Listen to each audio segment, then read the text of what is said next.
Singareni colony సంస్థకు కేటాయించిన ఒడిశాలోని నైని బొగ్గు బ్లాక్ టెండర్ల ప్రక్రియ ఇప్పుడు రాష్ట్ర వ్యాప్తంగా పెను వివాదానికి దారితీస్తోంది. ఈ బ్లాక్లో బొగ్గు వెలికితీత పనులను ప్రైవేటు వ్యక్తులకు అప్పగించడంలోని ఆంతర్యమేమిటని కార్మిక సంఘాలు సూటిగా ప్రశ్నిస్తున్నాయి. రాజకీయ నాయకులు తమ సొంత ఆర్థిక ప్రయోజనాల కోసమే సంస్థ ఆస్తులను ప్రైవేటీకరించేందుకు ప్రయత్నిస్తున్నారని, ఇది కార్మికుల భవిష్యత్తుకు గొడ్డలి పెట్టు వంటిదని వారు ఆవేదన వ్యక్తం చేస్తున్నారు. సింగరేణి మనుగడ ప్రశ్నార్థకంగా మారుతున్న తరుణంలో కార్మిక సంఘాలు ఐక్యంగా ఉద్యమిస్తున్నాయి. ఈ క్రమంలోనే ఆదిలాబాద్ బెల్ట్ వ్యాప్తంగా నిరసన కార్యక్రమాలు హోరెత్తుతున్నాయి. అసలు నైని బ్లాక్ వివాదం వెనుక ఉన్న రాజకీయ కోణాలు ఏమిటి, కార్మికుల ఆందోళనల తీవ్రత ఎలా ఉంది? దీనికి సంబంధించిన మరింత సమాచారాన్ని మా ప్రతినిధి శ్రీనివాస్ అందిస్తారు.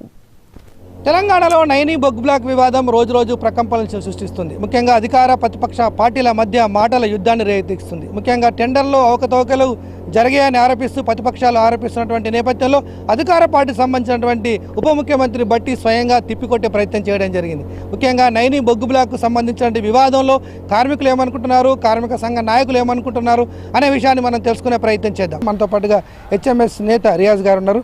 అలా చెప్పండి, ముఖ్యంగా నైని బొగ్గు బ్లాక్ వివాదం, అసలు సింగరేణి వివాదం కొనసాగుతుంది, ఏ విధంగా చూడొచ్చు?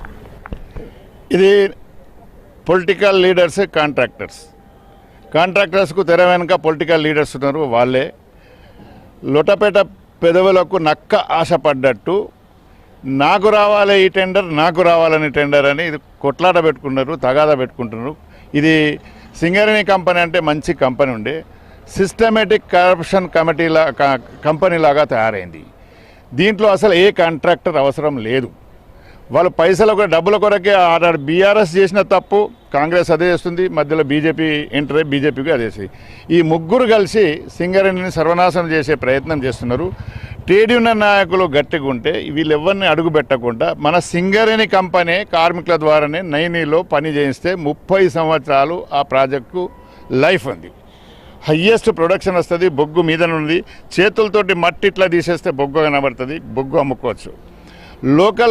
లోకల్ కార్మికులకు ల్యాండ్ లూజర్స్కు అపాయింట్ చేసుకోవాలి, లోకల్ వాళ్ళకు అపాయింట్ చేసుకోవాలి. ఒరిస్సాలో సింగరేణి కంపెనీ అపాయింట్ చేసుకొని సింగరేణి కంపెనీ ద్వారా ఎక్స్పర్ట్స్ కొందరిని ట్రాన్స్ఫర్ చేసి నడిపిస్తే ఈ తగాదాలన్నీ ఉండేవి. ఇంకో విషయం ఏంటంటే సింగరేణి కంపెనీకి దరిద్రం ఏంటంటే ఎప్పుడైతే అవుట్సోర్సింగ్ ఓపెన్ కాస్ట్ వచ్చిందో అప్పటి నుండి టాప్ ఆఫీసర్స్ అందరూ కాంట్రాక్టర్లకు తోటి ములాఖాత్ అయ్యి కంపెనీ లీకేజ్ చేసుకుంటా రిటైర్డ్ కాగానే అందులో పోతున్నారు. కంపెనీ మొత్తం ప్రైవేట్ పరం చేస్తారు.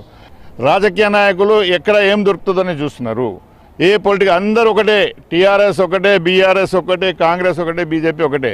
సింగరేణి స్వయం ప్రతిపత్తి గల సంస్థ ఇది. దీనికి ఎవరి సపోర్ట్ అవసరం లేదు. ఏ ప్రభుత్వం ఒక్క పైసా ఇవ్వలే. ప్రభుత్వాలకు సింగరేణి కార్మికులే పైసలు ఇస్తున్నారు. ఇప్పటికే ఉదాహరణకు 42,000 కోట్ల రూపాయలు కంపెనీకి బాకీ ఉన్నారు, ఒక్క పైసా ఇవ్వలే. ఇవాళ బాగా మాట్లాడుతుండ్రు కదా హరీష్ రావు గారు ఫైనాన్స్ మినిస్టర్ ఉంటే ఒక్క పైసా ఇచ్చిండా? కేటీఆర్ గారు ఇండస్ట్రీస్ మినిస్టర్ ఇప్పుడు ఒక్క పైసా సింగరేణికి ఇచ్చిన 10 సంవత్సరాలు రాజ్యం వెళ్ళిండు. తర్వాత కొప్పలీశ్వర్ గారు మినిస్టర్ ఉన్నారు సోషల్ వెల్ఫేర్, ఒక్క క్వార్టర్ని ఒక ఇళ్ళనే చూపించిండా? కంపెనీ ఉండే వాళ్ళ బెడ్రూమ్లలో కూడా కంపెనీ పైసలు పోయినాయి, వాళ్ళ ఫర్నిచర్ కూడా కంపెనీ పైసలన్నీ వాడుకున్నారు. ఇవాళ కంపెనీ ముంచడానికి ప్రయత్నిస్తారు. ఇప్పుడు కాంగ్రెస్ పార్టీ వచ్చినాక అదేంది. నైని బ్లాక్ లో ఏదైతే ఓబీ బొగ్గు తీసే కాంట్రాక్ట్ ఉన్నదో అది మాకే ఇవ్వాలని ఇటు రాజకీయ నాయకులు, కొంతమంది పత్రికలకు సంబంధించిన వాళ్ళు పోటీలు పడి చివరికి కుంభకోణం బయటకు వచ్చింది. ముఖ్యంగా ఈ కాంగ్రెస్ ప్రభుత్వం వచ్చిన తర్వాత ఓబీ తీసే కాంట్రాక్టర్ల దగ్గర వాళ్ళ నాయకులకి కమిషన్ ఇవ్వాలనే ఉద్దేశంతో గతంలో టెండర్ ఏదైతే ఉందో మైనస్ లో టెండర్ వేసేవాళ్ళు. ఒక క్యూబిక్ మీటర్ బొగ్గు తీయడానికి ఎంత ఖర్చు అయిద్దో యాజమాన్యం క్యాలిక్యులేట్ చేసి నిర్ణయం చేసిన తర్వాత ధరని దానికన్నా తక్కువ ఎవరైతే చేశారో వాళ్ళకి కాంట్రాక్ట్ ఇచ్చేవాళ్ళు.